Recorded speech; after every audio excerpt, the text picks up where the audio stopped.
what do you think is the role of a success women in society? Because it's a very deep and very big question. It's not a one line answer. It's very deep question about women role and women other things. So please explain, Betska. Thank you. I think the first thing we need to establish here is that this is not a competition between men and women, right, Marion? It's Yeah, not a absolutely. competition, Yeah. right? Yes, absolutely The right. successful person. Yeah. Exactly. And it's about using the talents, the skills, the innate characteristics, traits of men and women to create a successful society. Because what we've seen in the past is that, and it's a major global challenge, and that is a misuse of power. Am I right? Yeah. Yeah, absolutely. You look at our government leaders, not all of them, of course, government leaders, you look at corporations, you look at community leaders, etc., and we are misusing our power, and that is causing major challenges around the world for families. You know, Yeah. for corporations, and Mary and I both work in corporations and government as coaches and mentors and trainers. And so, wow, we have seen what is happening there.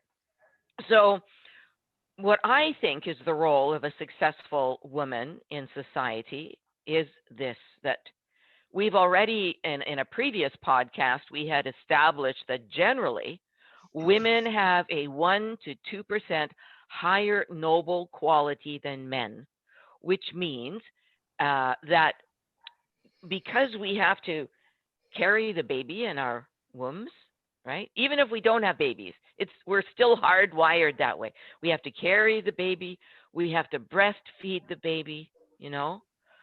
We are Our hearts are more open, we are more loving, we're more compassionate. And it's the same in the animal world as it is in the human world. So again, we have a higher 1 to 2% higher noble quality than men. So for society, for a successful woman in society, the women need to bring that higher noble quality into our governments to get rid of the corruption. And we see corrupt governments everywhere. We see corrupt corporations everywhere. We need to stop it. We need to do the right thing for society, such as, and again, stop the killing of animals for food. We don't need to eat animals for food. We can eat plants and fruits and vegetables that are healthier for us anyway. Governments can lead the way on that. Another one is green technology. Instead of relying on oil and gas, let's move away from oil and gas into green technology like solar, wind, water power. We can stop illegal drugs. We can stop gun running. Look at all the murders. Look in Marion's country. It's, so many people are killed every day in Chicago. It's absolutely horrendous, right? We need to stop this corruption and this violence that for some reason has permeated our globe. So women have that ability. So I would invite the men in the world to bring the women into the boardrooms, bring the women into leadership positions, because we think pentalaterally. We think with the whole brain. We bring our heart into the conversation. That doesn't mean that men don't have the heart. It's just that because we are hardwired to have babies and raise children with that nourishment trait, I think that we can so easily take that same ability and put it into the corporate world and into the government world. Marion, what do you think about that? That's interesting, Betska. When I hear that question of the role or the role of a successful woman in society, my brain start thinking of the foundation, right? What does that even mean? What does success even mean? Because it is such a subjective, objective societal, community-based, cultural-based definition, right? What is success for one person may not be success for another. And then the other part of that comes in is, what does success mean to me, right? Do I feel successful when I do X, Y, and Z? Or do I feel successful only if there are external factors in place? And as a society, in a lot of Western societies, success oftentimes is equalized with money, status, power. And I guess that kind of speaks to what you were saying there too, because then you have to look at some of these supposedly very successful people. Are they really perceiving themselves as successful? And what does that even mean? And I think that, yeah, go ahead, Betska. Why don't we play around with that definition right now, if that's okay? So Yeah, when you asked the question about what does success mean, I thought, okay, to me, success means permanent positive change for our children, for their lives, right? For ourselves right now, too, but permanent positive change for a better future for everyone in the world. To me, that's what success means. yeah. To me, it means that I am living to my authentic self. And Okay. my authentic self is not defined by one thing. My authentic self has many, many different facets of what I stand for, right? Like what I'm all about. Sure, there is a component of that success in my career. Then there's another component of feeling that success when I feel that I am showing up as a role model to other people, whether that is my children, or it is the team members that I'm mentoring, or it is literally young female, what I call the next generation leaders, of being a role model for them. So that to me is success. And it's not always equal with that money or that materialistic thing. And that brings up the other point that I feel, well, we need more are these role models.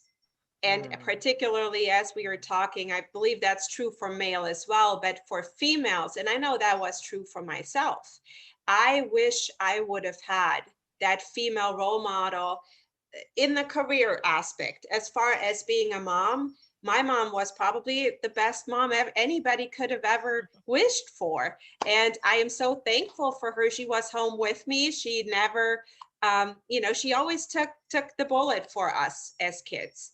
And she lived a very different life than I am living today, but she was a role model for me. And I knew I could rely, and I still know I can rely on her. So I think those are successes. Did she go into the corporate world? Did she have a lot of materialistic things?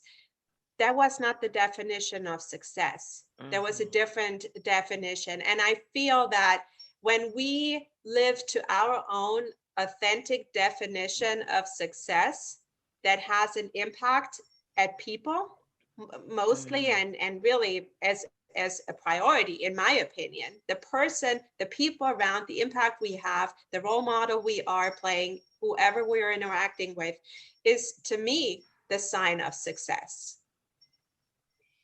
Betska. What we were just discussing, I was bringing forward, was that a major global challenge we have is a misuse of power, and women can really, our high noble quality can be used to help fix some of the major challenges we have in the world.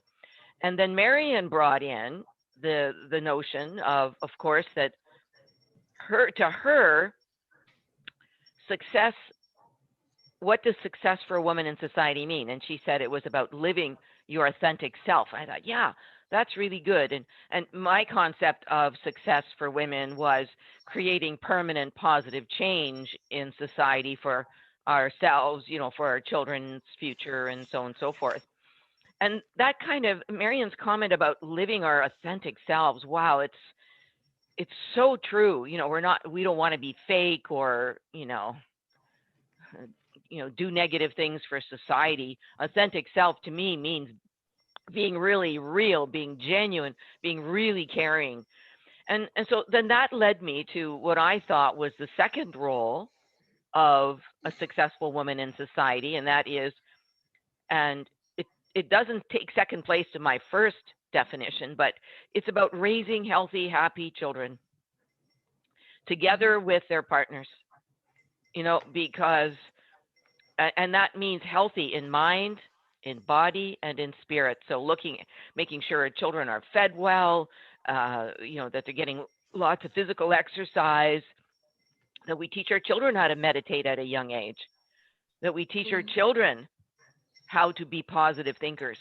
So that whole mind, body, spirit, right? And as we talked about in a previous episode, that the responsibility of raising children is 50-50, with the male partners in the household. So I wanted to raise that um, second role. And then I have a third role, but I really like Marion's opinion on, you know, that second important role of raising healthy, happy children. What do you think? Yeah, it's, what that reminded me is that outdoors, like, our girls, they love to go to the playground and they're very competitive with each other, of course, because they're all a year apart. And so you would see them on the monkey bars, like doing their thing and kind of, just like even the little one at her 4 years old, she's like trying again. And you're talking about that resilience, that strength, right? That we are seeing in healthy children that are, that they need that activity. They need that outdoors. They need the things that, oftentimes as you're getting older and you're turning into adults, you don't have that as much anymore. And so what I am seeing in that example that comes to my mind was one of my daughters who's been trying to jump and hang on to this bar. And she literally has been trying for 5 minutes, and you can see her look at this bar, and you can see how she's like, keeps going, failed again, missed again. And 5 minutes later, she finally, like the last thing, she went through every emotion there ever was on any palette, like from anger to disappointment to sadness to you name it, but we let her try until she, and there would have been no, let's go home. I mean, that wouldn't have rolled, right? So she finally made it. And I think it's a resilience, it's a strength that starts at that age, that you don't just give up. You don't just,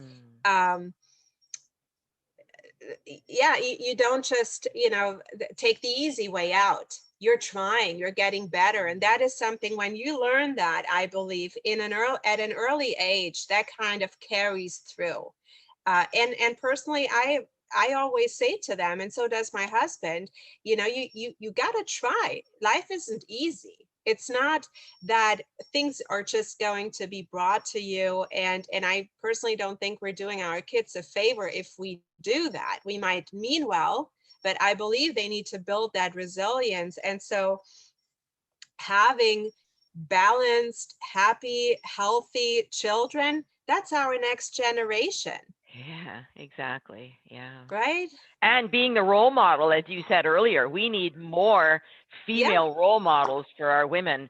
I'm like Marion, I had difficulty finding a role model. Finally, I found, one or two that that I could really appreciate and respect. But I think that's really cool about that resilience and getting them to try things, right? Yeah. Yeah. Uh, The other part is excuses, right? And I think we're all guilty to some extent, but like I personally, I don't let excuses roll. And the kids know that.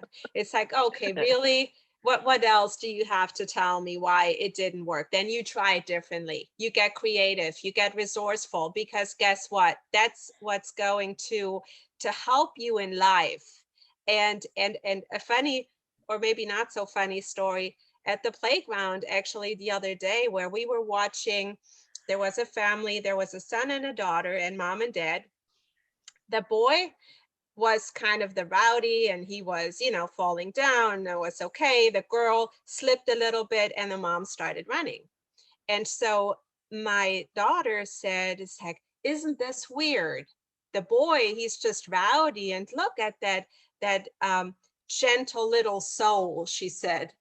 She's like, she is like a little doll. And you could, you could see the awe on her face of like, why did her mom run like this? Nothing really happened, right? And it kind of was a reminder of oftentimes how the roles, the gender, if it's a little girl, she needs to be protected, and oh my God, she slipped off, versus like the boy. And it starts early, and it was just interesting to watch, and perhaps even more interesting to see how the girls, my girls, reacted to that scenario, and how they felt that this little girl was so fragile. I thought that was interesting. Yes, very much so. And I'm not sure why this particular story is coming up, but if we're going to be raising healthy, happy children, and we're talking about women's empowerment and so on, our daughter she loved to go into the community to do different activities, and it's also part of the educational system here in Canada.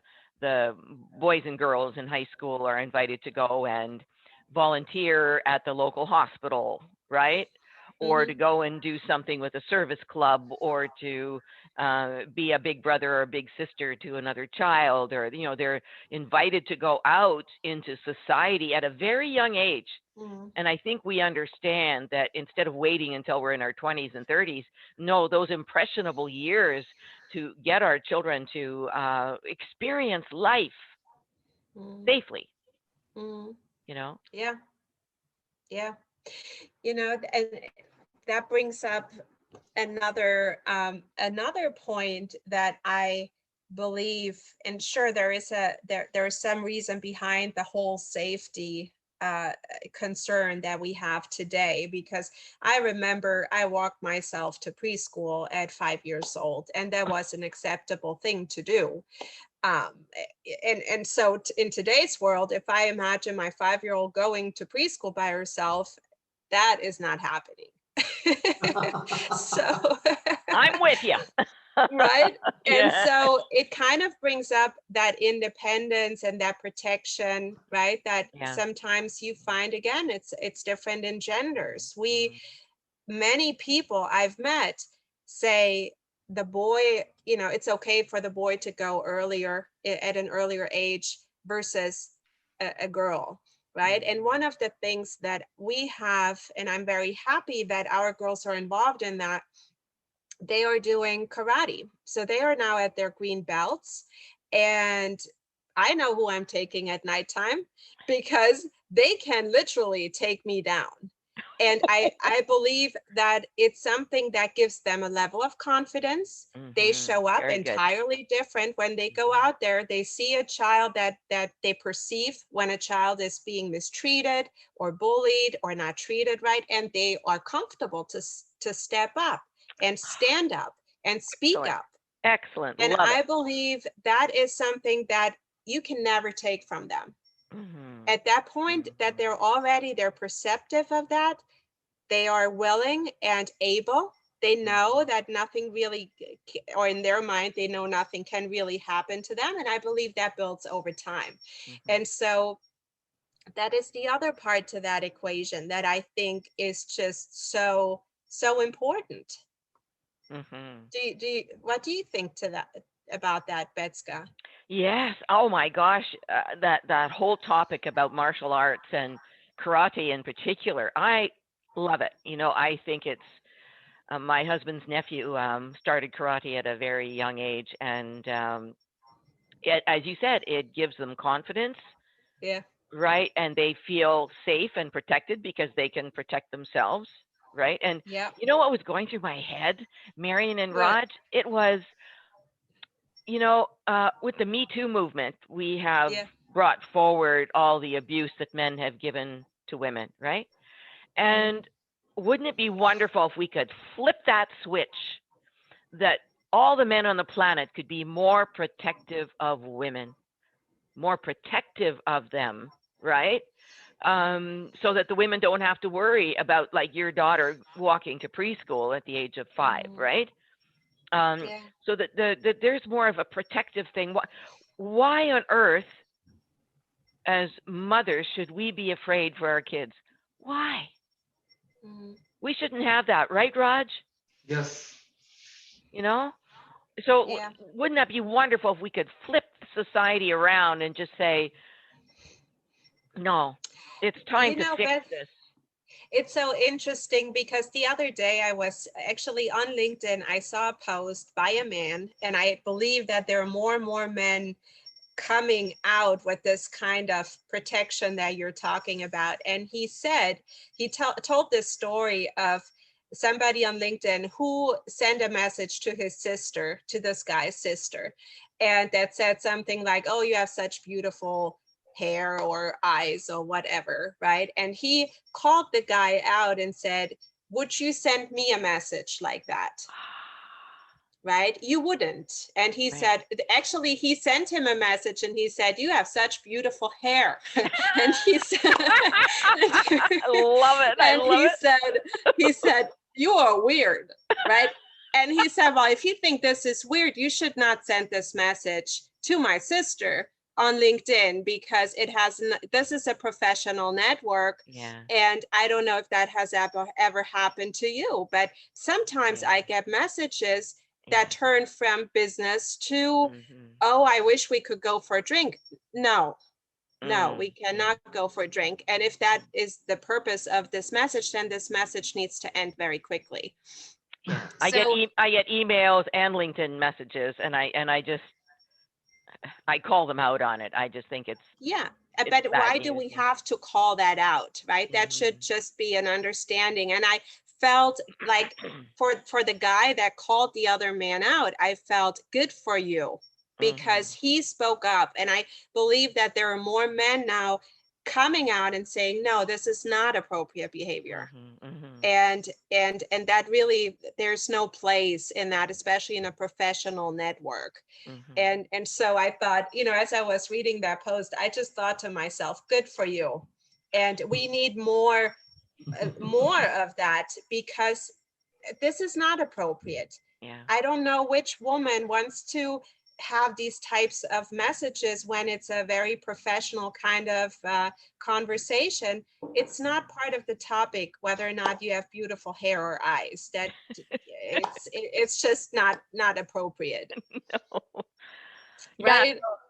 Sorry. Go ahead. No, I just think that's Mm. something different when a friend makes a comment, but not, you start with a professional business conversation, suddenly you're with the hair and the eyes. Mm.